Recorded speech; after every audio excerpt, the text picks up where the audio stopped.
Bonjour Laurent Riquelme. Bonjour Xavier.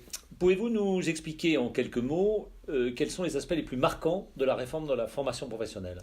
Bien sûr, l'un des aspects les plus marquants que nous connaissons aujourd'hui, c'est la réforme du financement de la formation professionnelle.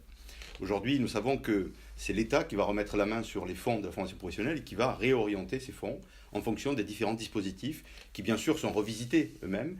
Mais l'essentiel de la réforme porte, de mon point de vue, et surtout pour les organismes de formation, sur l'analyse de ces problématiques de réorientation des fonds et de financement sur lesquels nous allons avoir un rôle nouveau de la part des branches professionnelles, puisque ces dernières vont, à travers des opérateurs de compétences qui se substituent aux OPCA, Les fameux OPCO? des fameux OPCO, définir ce qu'il en est d'un financement de l'alternance, du financement dans le cadre du plan de formation pour les entreprises de moins de 50 salariés désormais.